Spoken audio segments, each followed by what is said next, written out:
What's wrong with people having hope? What's wrong with people having hope? You don't want people to have hope. Well, I mind it if people have false hope. Faith. Well, faith in, I think it's false faith. If it makes people feel fine, great. Go, do it. Doesn't Philadelphia have the right to be excited about this year? What they're doing, new people? Yes, but it's very much like we experienced here with him, and that is, it's false hope. It is false hope, Woody. Yes, they went to the playoffs. They won a game. It would be one of the most 5 exciting games in Broncos history. I will not take that away from him. I look at it through this prism, Woody. First of all, those 6 out of 7 wins were extremely fluky, and everybody forgets that the defense played very, very well, and the opposing teams made some ridiculous mistakes that allowed the Broncos to be in the position to win in the last minute. He was terrible. The first 55, 56, 57 minutes of each one of those games. Terrible. And defenses figured him out at the end of that season. Not only that, he could never sustain what he did for the simple reason that quarterbacks who play the way he plays on this level, A, are not effective in the long run, and B, get hurt. And he got hurt badly in 2 of the 3 years he was here. People tend to forget about that because of the way he played. So what? But he had a nice run where he won 5 out of 6 games. Isn't there anything to sizzle, excitement, thrills, people to get up for? I mean, you loved Cal Orton. I mean, well, I did. You No. thought he was a better alternative. Yes, admit that. I did. You thought that. Cal Orton stunk. He did. I didn't know how fragile his psyche was. He lay in bed and created excrement in the bed. There's no doubt about it. Nice way to put that. Yes. When the Tebow maniacs started getting loud, Kyle fell apart mentally. You call it fluky, you call it lucky, call it whatever it might have been. It might have been God speaking to the world and saying, "Oh, I'm going to give him a great, incredible run. I'm going to affect a football game." Let's take it that way. Whatever happened. You really had to bring that into it.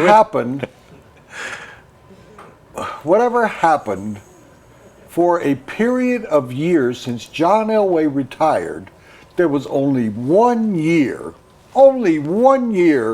of excitement. That broke a string of years of no excitement here. If I may correct you, 2005 was a pretty good year.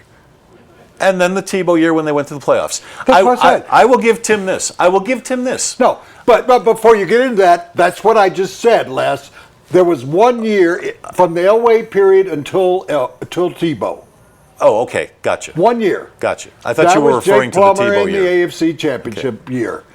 There was no other year. Jay Cutler, Kyle Orton, all those quarterbacks, you and Mark Kislett and everybody wanted Brady Quinn, who never saw the light of any kind of day. Brady Quinn couldn't play, and I said that from day one. I said, you and Mark Kislett. Mark Kislett thought Brady Quinn was going to lead them to the promised land. He's not here. I thought that? I said Mark Kislett. Oh. Which part of I thought you Mark lumped Kislett? the two of us together. You and Mark Kislett and the guys you like. Kyle Orton. You liked Kyle Orton. I sat and listened to you on the radio. Kyle Orton is the guy who should be a quarterback. He couldn't play a lick. He was the weakest wuss that I've ever seen come through here. I did not want Kyle Orton as the starting quarterback for this team. Well, who did you want to be quarterback? But I felt he was a better NFL quarterback than Tim Tebow. He wasn't. How many playoff games has Kyle Orton been in as a pro quarterback? How many has he played in as a pro quarterback?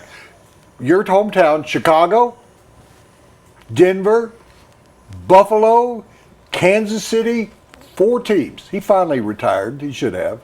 How many playoff games did he ever play? None. Thank you. I'm finished. I will give Tim this. He made this franchise relevant in a very down period.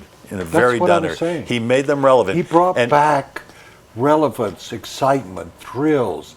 They had only been here once in like 12 years. And I will say it again, it was fluky. If Marion Barber I don't care doesn't run out of bounds for the Chicago Bears, and if Marion Barber doesn't fumble the ball in overtime, and if Matt Prater doesn't hit two 50-plus yard field goals, we wouldn't even be talking about Tim Tebow today. And you know why? Because they wouldn't have gotten to the playoffs with a lousy 8-8 record, by the way, and they wouldn't have beaten Pittsburgh on a 10-yard pass to Demaryius Thomas, which he turned into an 80-yard touchdown reception.